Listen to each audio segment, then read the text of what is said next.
I've done plenty of night shifts at the VA hospital, but this one still sticks with me, because even now, I can't explain half of what happened. And the things I can't explain, those are somehow the least disturbing parts.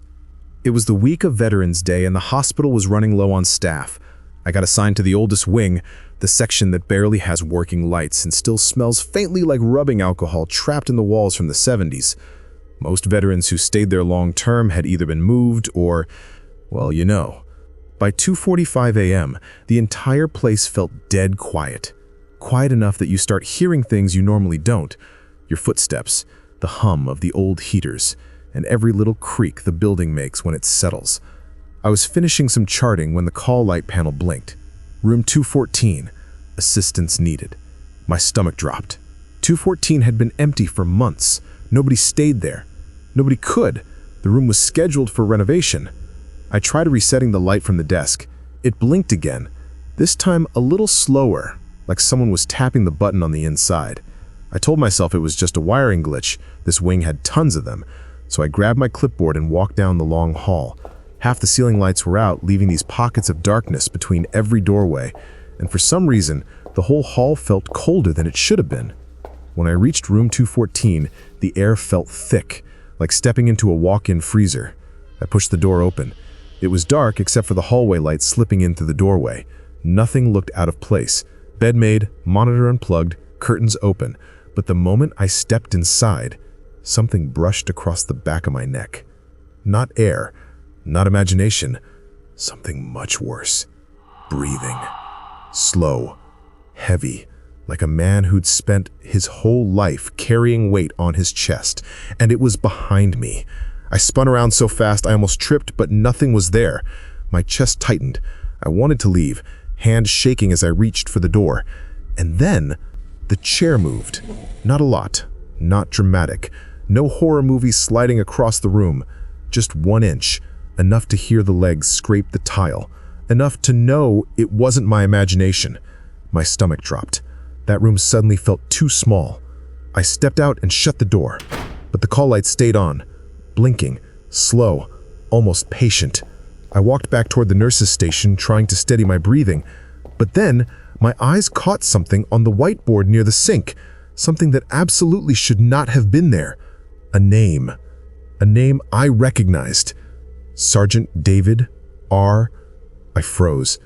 That was one of my old patients from years ago, a veteran who used to talk about seeing shadows in his room every night before he passed away. My hands started shaking. I erased the name as fast as I could, marker squealing against the board.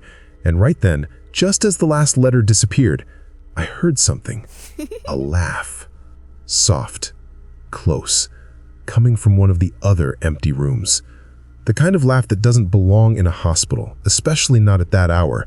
It wasn't cruel or loud, just wrong. Like someone trying to hold it back, but failing.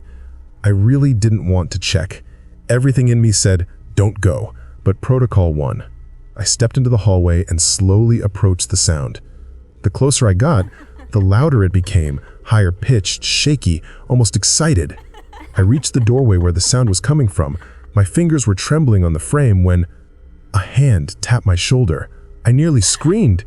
It was 2 nurses from another wing, both of them nearly doubled over laughing. One even had her phone out recording. They confessed immediately. The call light, they're doing. The name on the whiteboard, also them. They wanted to freak me out since I was working alone on the creepy side of the hospital. They showed me the clip-on device they used to force the call light to blink. They explained how one of them slipped behind me while I checked the room and wrote the name on the board.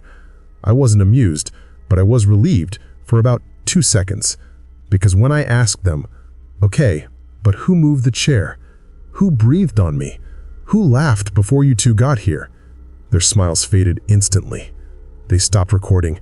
One of them looked genuinely confused. We didn't laugh until we tapped you. And we weren't anywhere near this hall when you entered 214. They promised, swore, they never touched the chair, never stepped inside the room, never followed me down the hallway. Everything I heard before they tapped me wasn't them. On the way back to the nurse's station, they admitted something else too. None of them liked working this wing on night shift. They'd all heard things, voices, footsteps, beds being moved, but never talked about it because Nobody wanted to sound crazy. I don't know what I experienced that night. Maybe the building was old, maybe my nerves were shot, or maybe some of the veterans who spent their final years in that wing never really left. What do you think happened in room 214? Comment below, because even now, I'm not sure I want to know.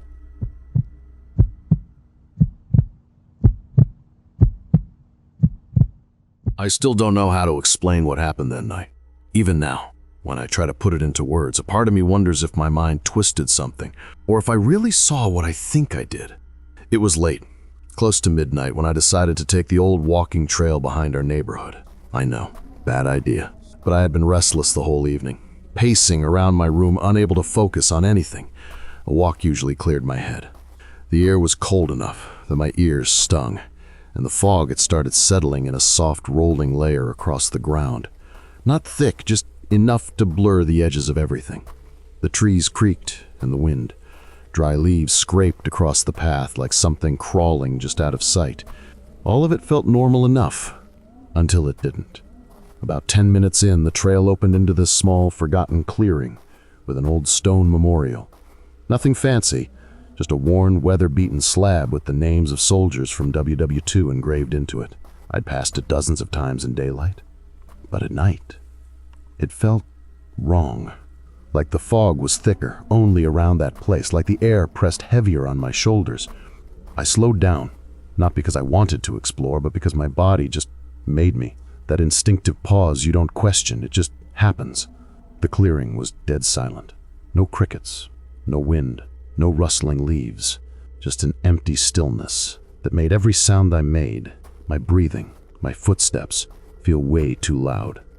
I pulled out my phone to use the flashlight, but right as I did, something shifted in my peripheral vision. Not a movement, more like a dark patch separating itself from the rest of the shadows. I froze.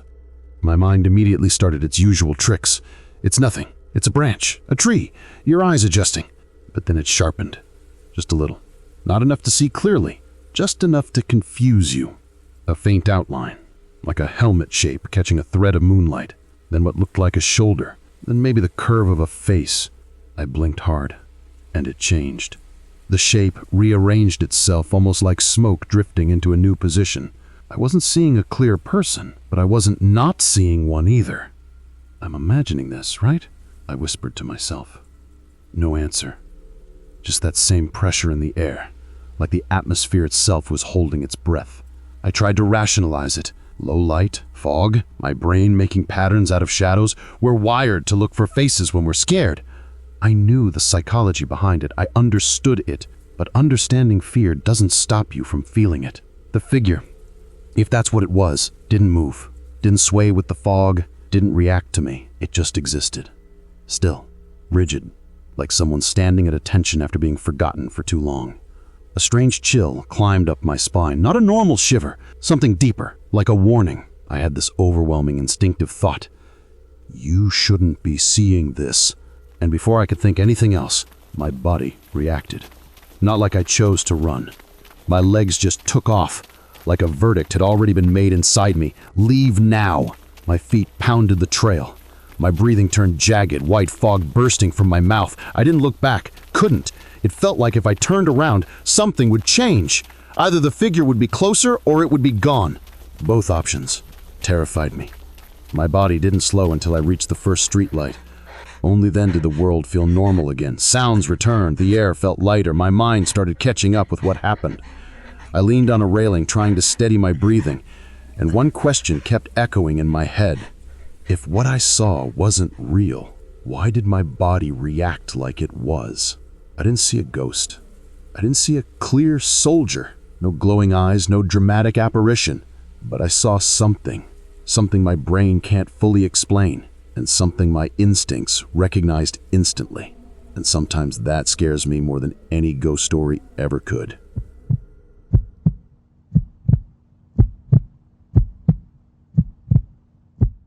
I was deployed in northern Afghanistan back in 2011. Dust storms, freezing nights, and a silence that felt way too big for the mountains around us. A few days before Veterans Day, our unit got hit with a sudden cold front. The temperature dropped hard after sundown, like the whole desert had exhaled at once.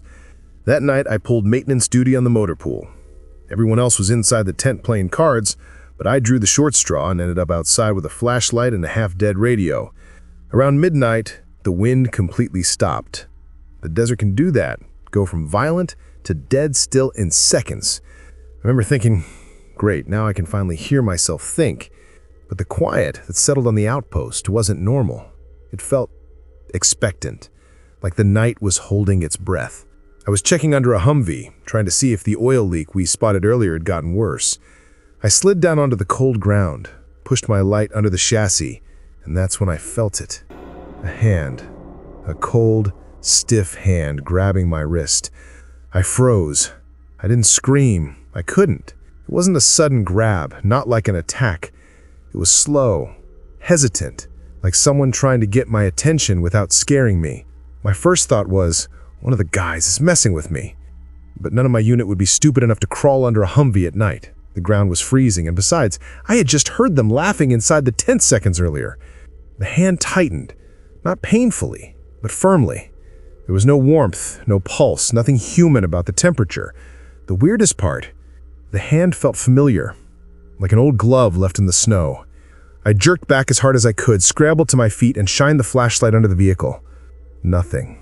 Not a boot, not a shadow, not even disturbed sand. Just the empty dark. My heart was punching against my ribs.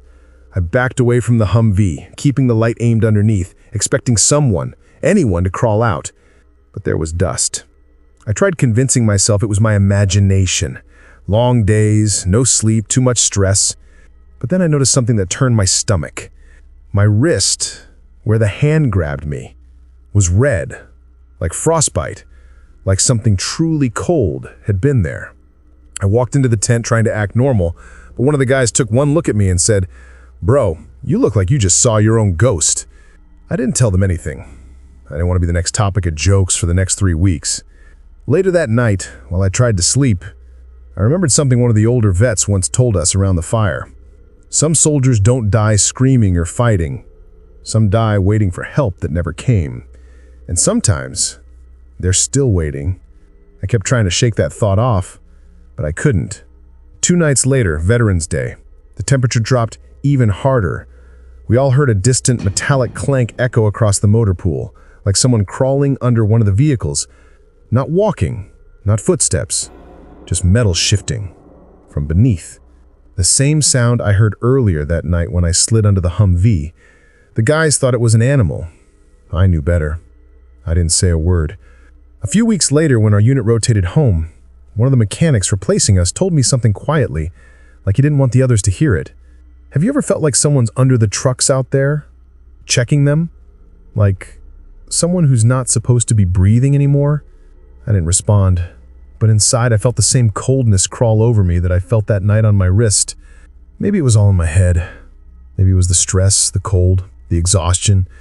But the truth is, I still feel that hand sometimes, like a warning or a reminder, like someone who never made it home reaching out from under the metal, making sure the next guy does.